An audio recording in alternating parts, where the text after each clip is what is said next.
Jayam Vishnupad Paramahamsa Parivrajacharya Stotra Shatashi Srimad His Divine Grace Srila A.C. Bhakti Vedanta Swami Prabhupada Ki Anantakoti Vaishnava Vrinda Ki Jai Kantaraj Srimad Bhagavatam Ki Shishvara Gopinath Bhagavan Ki Iskon Sidney Yatra Ki Jai Iskon Guru Vrinda Ki Jai Gaur Premanandi.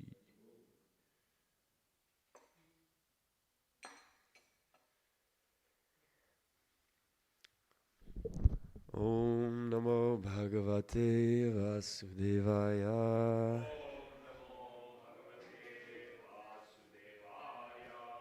Om Namo Bhagavate Vasudevaya.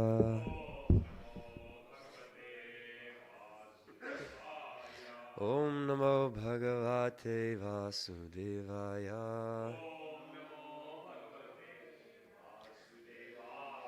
Narayanam Namaskritya Naram Chaiva Narottamam Devim Saraswatim Vyasam Tato Jayam Udirayet Nashta Prayeshva Badreshu Nityam Bhagavata Sevaya Bhagavati Uttama Shloke Bhaktir Bhagavati Naishtaki. Hare Krishna. So today we are reading from the 4th canto, the 21st chapter, entitled Instructions by Maharaj Prithu, and the verse is 51. So please repeat after me. Adyanastamasa paras Tvayopasadita prabho Brahmyatam nashta drishtinam Karma bhirdaiva samgitai. Adyanastamasa paras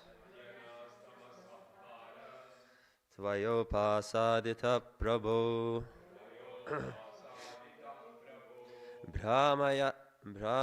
Brahmyatam nashta drishtinam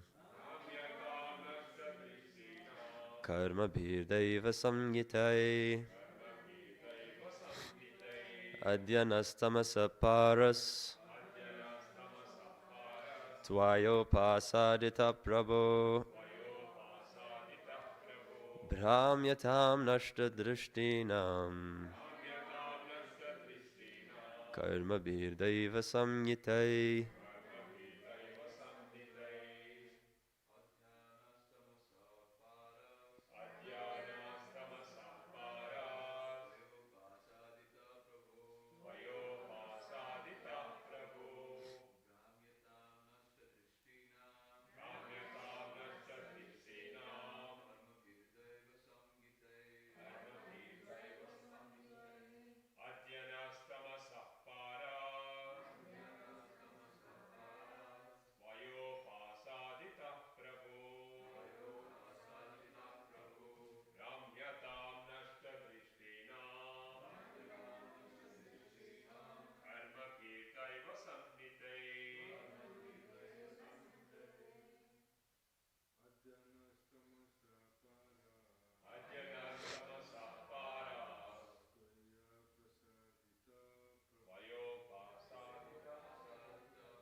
Okay, word for word.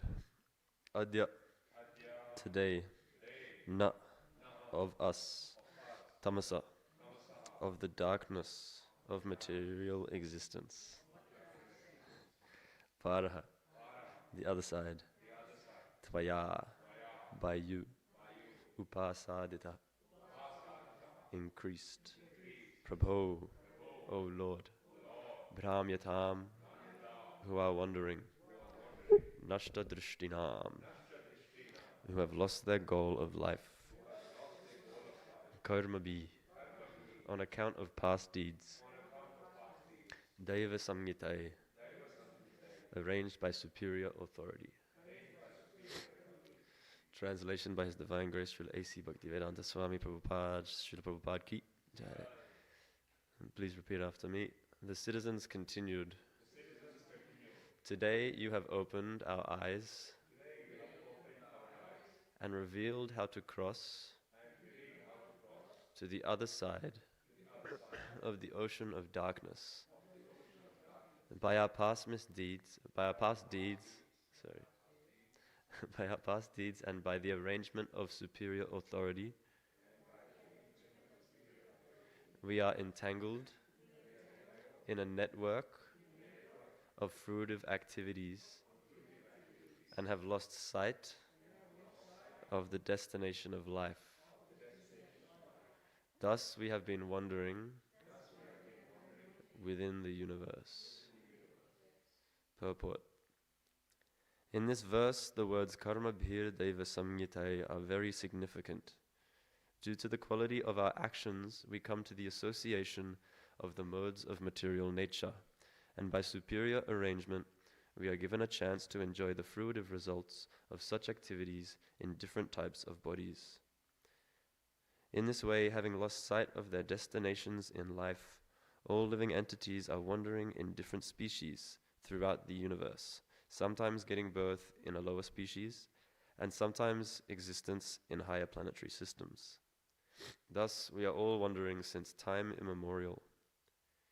It is by the grace of the spiritual master and the Supreme Personality of Godhead that we get the clue of devotional life, and thus progressive success in our life begins. Here this is admitted by the citizens of King Prithu. In full consciousness they admit the benefit they have derived from the actions of Maharaj Prithu.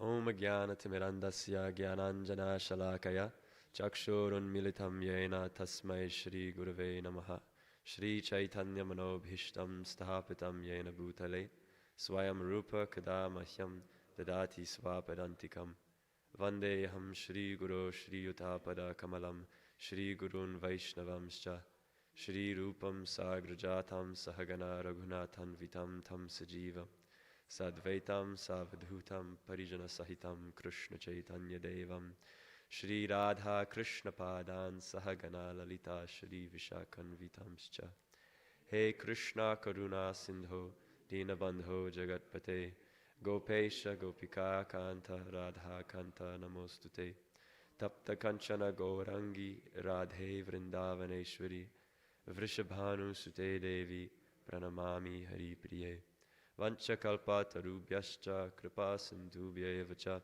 Patitanam Pavanebhyo Vaishnavebhyo Namo Namaha Jai Shri Krishna Chaitanya Prabhu Nityananda Shri Advaita Gadadhar Srivasari Gaur Bhakta Vrinda Hare Krishna Krishna Krishna Hare Hare Hare Rama Rama Rama Hare Hare Nama Om Vishnu Padaya Krishna Prashtaya Bhutale Srimate Bhakti Vedanta Swami Nitinamine Namaste Saraswati Deve Gauravani Pracharine Nirvishesha Shanyavadi Paschatya Deshatarine.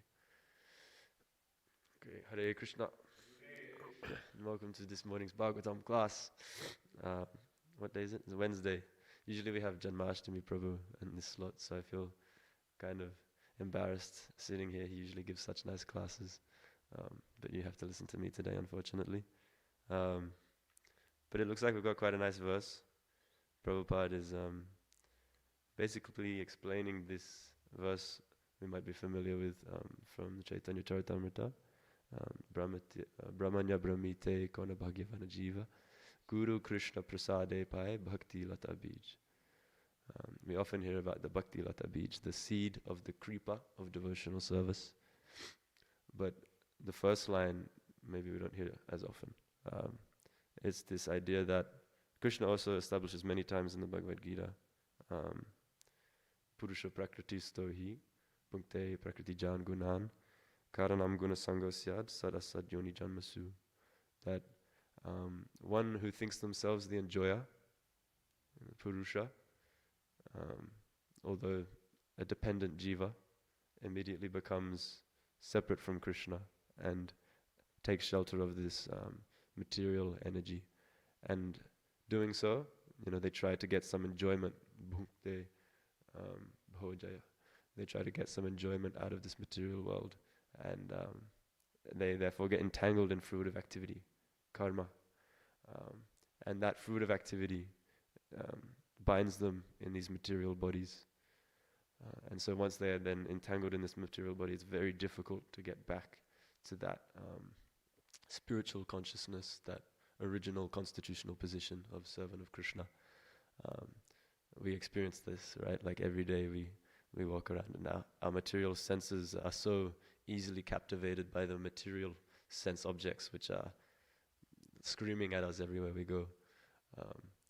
So like that, many great saints, Vaishnava saints have prayed, when will I give up this material body? When will I be free from this material entanglement, this engagement? So yeah, like that, we've entered into this material world and we've become captivated by the modes of material nature, bound by them. Krishna also says, Urdhvam gachanti sattvastha madhye tishtanti rajasa jaganya guna sattva vrittista adyo gachanti tamasa. So one who is in the mode of goodness, sattva guna goes urdhvam, goes up. They go up to the heavenly planets, somewhere up there. I don't know, I haven't seen them before. But yeah, one in the rajagun, the mode of passion, they stay somewhere in the middle. Right, so we know that our earthly bhumandal is the seventh from the top, there's 14 planetary systems, so if you count down, we're just above the middle. We're the seventh from the top, somewhere in the middle. And in that position there is suffering, there is pleasure, there is pain. In all of those planetary systems, everywhere in the material world, Abrahma Bhuvana Loka Punaravartino Jana. You have to take birth, death, disease, and old age, wherever you go. If you're in the heavenly planets, if you take even the topmost position of Lord Brahma, who is there from the very beginning of creation right to the very end of creation, right? And he is the one from whom all of this, material miracle takes place. By the empowerment of Krishna. So even if you take that position of Lord Brahma, you're the oldest living entity in the material creation. Still, you took birth and you must die at the end. And he's in anxiety, like time is much longer there. Can't remember, what is it? One day here is like a year in the heavenly planets or something like that. And he lives for 100 such years. So many yuga cycles pass just in one day of Brahma, something like that. So even still, with such a long period of time, you have all of these anxieties to think about, like you're trying to get some lasting satisfaction out of this material world, whether it's by your position as the first progenitor of the material creation, or if it's by some kind of lower tamasic thing that takes us down to hellish regions like intoxication, or violently dealing with other living entities so that we can get some quick fix. Whatever the activity is, you're trying to get happiness out of something which is temporary. So this is dukkhalayama shashvatam. This world is full of suffering and it is temporary. Yet it's so hard for us to actually understand that. We come to the temples so much, Every week we might come and offer respects to the deities. We might read Srila Prabhupada's books every day, chant Hare Krishna, but it's so hard to actually understand that very simple point that we are living in dukkhalayam ashashvatam. Everything here is temporary, and yet we're trying, even while we're chanting, we're trying to use our minds to find a way to solve even a devotional problem. I just noticed this morning. I was chanting and I was trying to think what I have to do to be able to chant Hare Krishna attentively. Instead of just chanting Hare Krishna attentively, I was thinking, how can I chant Hare Krishna attentively? All you have to do is just hear the holy name, and you enter into the eternal platform, right? Satchidananda. Krishna's name is non-different from Krishna's Satchidananda. But I'm sitting there thinking, how can I hear the holy name more attentively while chanting the holy name? I don't know, it's just so ironic. So many ways the mind comes up with to avoid this realization and stay here just a little bit longer as the controller, right? I'm trying to get there myself. I'm trying to think my way into Krishna consciousness rather than just surrendering and letting Krishna do the work. So yeah, it's very difficult to understand that we're in this temporary world. Everything, we're here, we're eternal, and we can stay here for an eternity if we like, but everything that we experience here is temporary. So, we think, if I just get that job, I'll finally be stable, then I can practice Krishna consciousness. If I just get that visa, if I just get, that right partner who I can marry and settle down, and then we can be Krishna conscious together. Or if I just shave my head, and if I just, wake up on time, if I just go to bed early, then I'll be able to practice Krishna consciousness. But Prabhupada has asked us to be chanting the holy name 24 hours a day. It's like, it's very difficult, it seems like a very exalted, unachievable platform to attain, but until we really realize that everything, we're doing by our own endeavor, by our own plans, our own schemes, is temporary, and every little trick we can come up with is temporary, but actually the only thing which is eternal is the lotus feet of Krishna, right? Krishna says that again and again in the Bhagavad Gita, is padam avyayam. Bhaktya mama bijanati yavanyas chasmi tatvataha tattvamam tattvato gyatva shashvatam padam avyayam. Shashvatam, not ashashvatam, shashvatam. The lotus feet of Krishna are eternal. If it's difficult to realize this place that we're living in, that we're seeing every day is temporary, how difficult is it to understand that thing, that place which we're so far away from, to understand that that is actually eternal. I don't even know who Krishna is, but to think that he is eternal, something which I've never really experienced before, eternality. So that's what we're trying to enter into when we chant the holy name, become fully present. Krishna is right there on our tongues when we're chanting, but to become fully present with him, because he's there. Where are we? If we can become present with the holy name, we can be there in the Shashvatam Padam Avyayam, that inexhaustible, transcendental, eternal abode of the lotus feet of Krishna.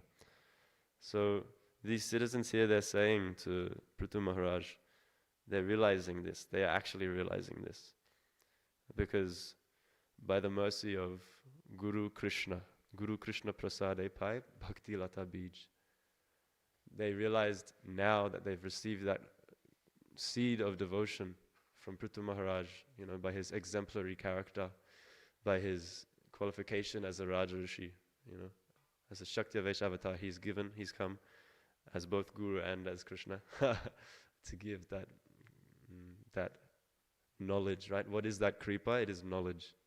With knowledge comes renunciation, and with renunciation becomes detachment from this material world, attachment to Krishna.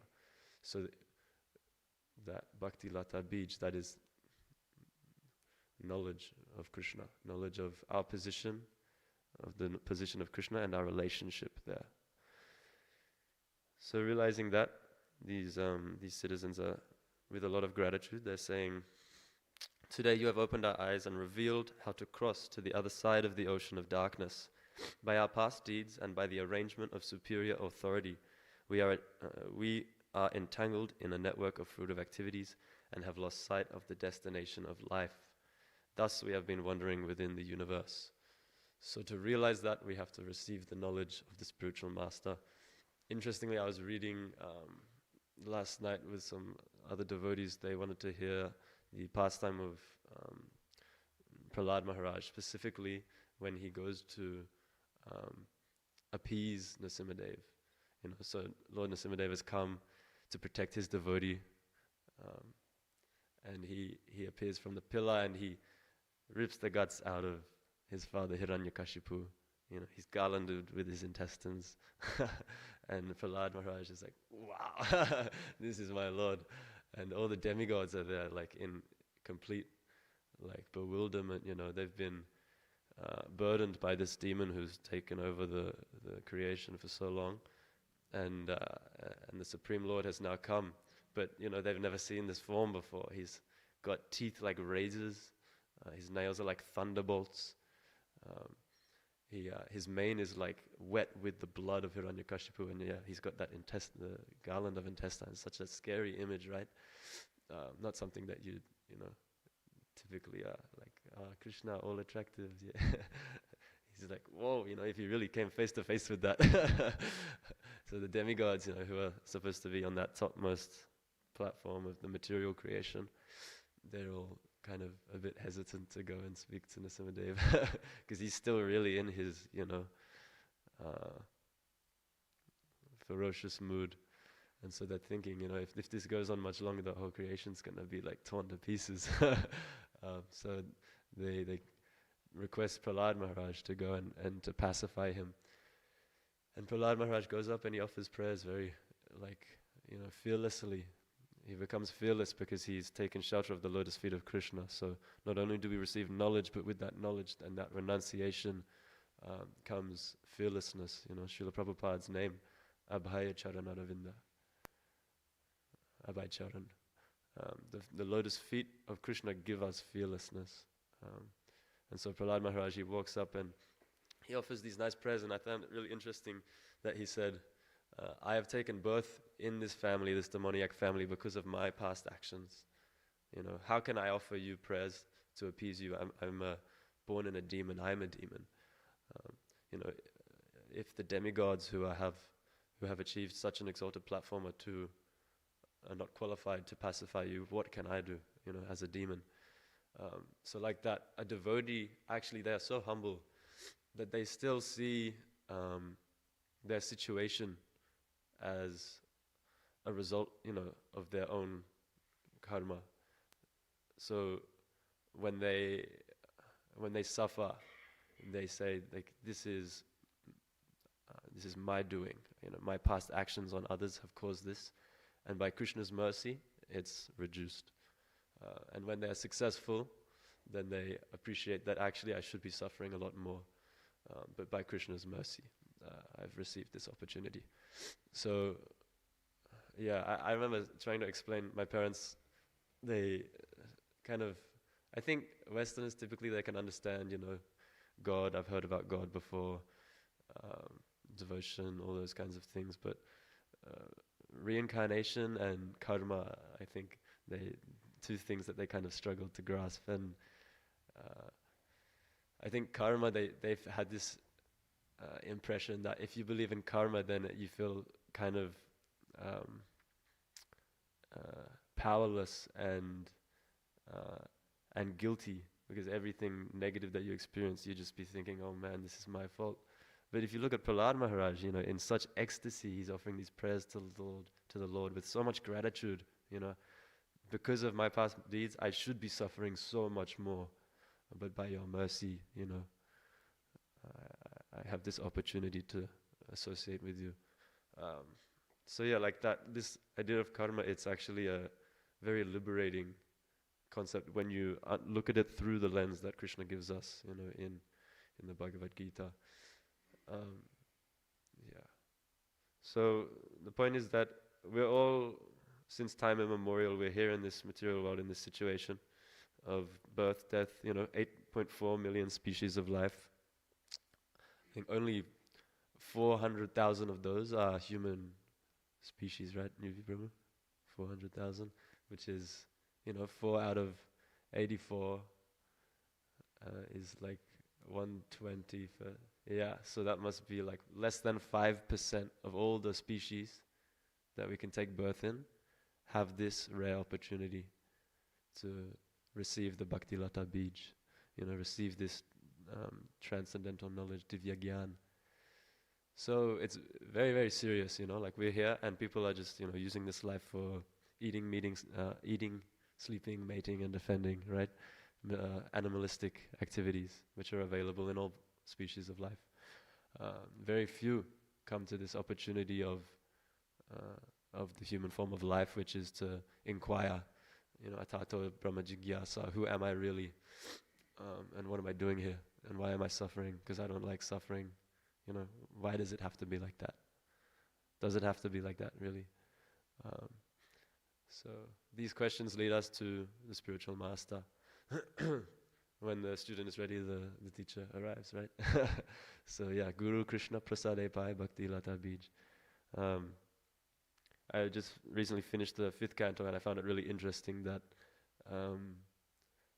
you go through all of these different planetary systems from Lord Brahma, Brahma Lok, down to even the hellish planetary systems, which aren't so nice to read. A bit grim to hear, where we might end up. But Parikshit Maharaj, at the end, he inquires, like Prahlad Maharaj as well, not for his own benefit, but out of concern for others, because remember, a pure devotee is completely fearless. They've taken shelter of the lotus feet of Krishna. Even if they were to go to hell, they would be completely fearless. So for the welfare of other living entities who are completely ignorant of their situation, he inquires to Shukadev Goswami, what can one do to avoid to go to these places, these hellish regions? Prahlad Maharaj prays, Swastyastu Vishvasya Kala Prasidatam Dhyayantu Bhutani Shivam Mito Diya Manascha Badram Bhajatara Adokshajay Aveshyatam No Matir Apya Hetuki. That, dear Lord, may all, this is, the boon he's requesting from Nrsimhadev. If he could be asking for anything, and the one thing he asks for is that all living beings, especially those who are envious, come to the realization of devotion, have devotion for the Supreme Lord, awaken in their heart, so that their minds become peaceful, and they can therefore engage in welfare activities for each other, like real welfare activities, which means engaging each other in Krishna consciousness. So yeah, like that Prahlad Maharaj prays and Parikshit Maharaj inquires. But interestingly, Shukadev Goswami says that one should perform prayaschitta, atonement. For we've collected all of this, pap, these sinful reactions, and Shukadev Goswami says that by following the Vedas, if we perform some ritualistic, karmakandic activities, we can atone for these sins, and then we can, balance out our credit, and you don't have to go to the hellish regions. And Parikshit Maharaj is like, what?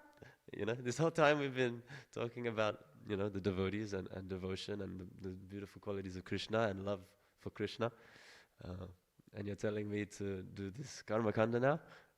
And after he says like that, Shukadev Goswami says, okay, you passed the test. I was just checking that you're still paying attention after 5 cantos. And so then he says, one should instead study the Vedas very nicely, develop their gyan, and like that, develop an understanding of Brahman, of the spiritual nature. But again, like when I was reading it, actually, I was like, oh yeah, okay, that sounds more like it. But actually, that's another test. And Parikshit Maharaj, the perfect, the embodiment of Tadvidi Pranipatrena Pariprashnena Sevaya, right? Inquiring from the spiritual master. He's the perfection of that. He passes the test. He says, no, that's Jnana Kand. I don't want that. I want the real thing. So like that, he pushes and pushes with his questions, so that Shukadev Goswami finally concludes with the story of Ajamil. This pastime, we might not have time to go through the whole thing, but basically establishing that just by chanting the holy name, even just once chanting Narayan inoffensively, although without the awareness, without the intention or the understanding of who he's calling out to, just by chanting out one name of the Holy Lord, Narayana, all of his past sinful reactions were obliterated. And he was established, he's actually achieved liberation, full perfection. It's said that there were two things specifically which gave Ajamil, helped him to achieve perfection. In that moment there when he's surrounded by Yamadutas and Vishnudutas, and they're basically having a quick debate about, the destination of this jiva. Is he going to go to, the transcendental Shashvatam Padamavyayam, or is he going down to the hellish planets? And he hears the Yamadutas, they explain according to the Vedas what is religious, rules and regulations, what is, according to religious activity, what is dharmic, what is pious, and what qualifies one for heaven and hell. And then he hears the description of transcendental religion from the Vishnudutas, which is that one who has love for the Supreme Personality of Godhead immediately transcends this kaitav dharma, right? We're hearing from the Srimad Bhagavatam, which is dharma prajita kaitavotra paramo nirmatsaranam satam. It immediately rejects all cheating religion, all materialistic, mundane religion, and immediately establishes one on the transcendental platform if we just hear attentively this Srimad Bhagavatam. So like that's the first thing that he hears, Ajamil. But then secondly, the Vishnudutas, they explain the glories of the holy name. So first of all, the difference between materialistic and transcendental religion, and second of all, the glories of the holy name from a pure devotee. By hearing these two things, Ajamil achieves perfection. Right? So we should really try and, if we have any intelligence, we should really try and understand those two things. The glories of the holy name and the difference between transcendental and material religion. So like that, Ajamil, he gets his second chance, and at the end of his life, he goes back to Shashvatam Padamavyayam. I just thought I could tell one more pastime about, an example of someone receiving the Bhakti Lata Bij. No better example for the, situation of a devotee than Sri Chaitanya Mahaprabhu. He is the, unachievable perfection of a devotee. He is Sri Krishna himself in the form, in the mood of a devotee. And I was just reading the Gauranga book by His Holiness Jayapataka Swami Maharaj, and he really, in a very kind of casual or village kind of talk, not, just in a very comfortable sense, explains all of the pastimes of Mahaprabhu. And I was just reading that chapter where Mahaprabhu, he actually goes to Gaya with his father's ashes, right? So Jagannath Mishra has left his body, and Mahaprabhu is doing the very Vedic seeming sort of karmakandic religious rites to offer pinda to his forefathers and go through the final rites for his father. So he's on pilgrimage to Kashi, and there he meets his spiritual master Ishwar Puri. So the Guru appears. Of course, Krishna is the Adi Guru, and the Guru is not different from Krishna. So it's a bit interesting seeing that Krishna comes and he has to take initiation, but it's said that he does this just to demonstrate to us yad acharati shreshtas tat evetaro janaha, that as Krishna, or as great personalities do, all the world follows. So like that, Krishna, Sri Chaitanya Mahaprabhu, he takes initiation from Ishwar Puri and he receives the Hare Krishna Mahamantra. So interestingly, he decides to take initiation in the Brahma Madhava Gaudiya Sampradaya.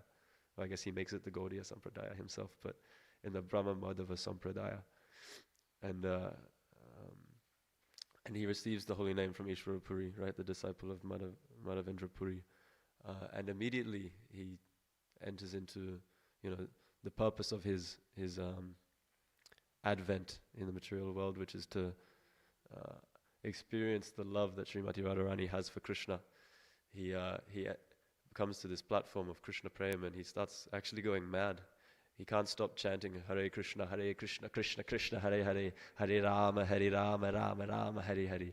And then as he's coming back, he actually meets this little blue boy who comes up to him. And he's so charming and so sweet, with the peacock feather in his hair and the yellow silk dhoti and beautiful sham skin decorated with sandalwood pulp and different minerals from Vrindavan. And he comes up to him and he sort of teases him and he runs away. And so Mahaprabhu, he has this darshan of Krishna, but then he leaves and he can't see him anywhere. And he's running after him looking for this little boy, this Krishna, with such attachment, such affection. And like that, he is immediately put into this vipralamba, this separation from Krishna, which sends Mahaprabhu completely mad with ecstatic love, ecstatic symptoms. And so he comes back to Mayapur, and this Nimai Pandit before, who was, such a, bold, confident, learned scholar who would walk around, and the brahmanas who'd see him coming, the pandits and vipras, they would, freak out and, cross the street and run away, and they don't want to get smashed by this pandit, Nimai Pandit. Now suddenly he's coming back and he's running around screaming, Krishna, Krishna, where's Krishna? And he's falling down in ecstasy on the floor, fainting. And the local villagers are saying, what's happened to Nimai? Like, he's lost it. Some of them are telling, Sachi Mata, you need to give him some coconut water. He's got too much heat in his body. Or some are saying, you need to rub some fragrant oils on his head.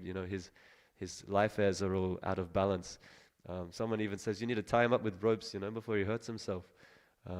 So like that, they're all kind of panicking. And Sachi Mata, and she's also, kind of confused. So eventually Srivas Pandit, he comes along, and Mahaprabhu sees him and he asks him, what's happening to me? Am I crazy? Everyone thinks I'm gone mad. And Srivas Thakur, he very intelligently says, yes, you are infected with a very serious disease, and I too want that disease. You have a very acute form of Krishna Prem. And if you will kindly give me that disease, then I will be very happy. So Mahaprabhu, immediately by receiving this initiation from the spiritual master, he completely, he was Krishna himself, but he shows that one comes to the transcendental platform, beyond, above, he was going there to offer the rites for his father. This karmakandic activity. He comes back, he's no longer a pandit, no longer, Nimai Pandit, so he's above Jnanakand. He's established in the transcendental platform of Krishna Prem. So like that, if we can earnestly pray, if we can chant with sincerity and hear about the glories of the holy name and study this Bhagavatam, this transcendental religious principles, and pray that we can one day, whether if we're not initiated, to one day be initiated, receive the mercy that is pouring down through this parampara, or if we are initiated, to become a more and more true disciple every day, and remain at the lotus feet of our spiritual masters. Then maybe we too can get out of this eternal cycle of birth in so many species, and come to the eternal platform, the fearless place of the lotus feet of Krishna. Okay. I think I can leave there. If there are any questions or corrections that anyone would like to, Hare Krishna. Hare Krishna.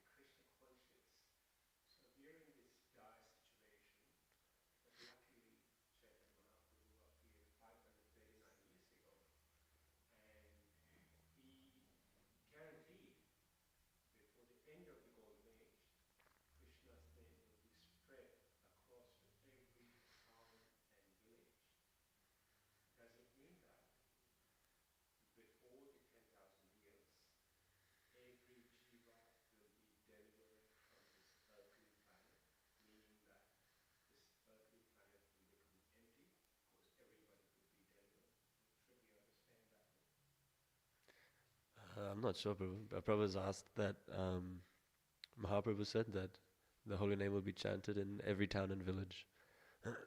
And within 10,000 years we'll have the golden age of the holy name. Does that mean that every single jiva living on the planet will go back to Godhead, kind of wiping out the whole planet? um, yeah, I'm not sure. I haven't heard. I don't know. But that's a nice thought. Yeah, that would be nice. I mean, I guess already the holy name is being chanted in every town and village. I think some of Prabhupada's disciples even went to Antarctica after Prabhupada left the planet, to really establish that every single country on the planet has devotees chanting Hare Krishna. But whether that means that every single jiva will be Krishna conscious,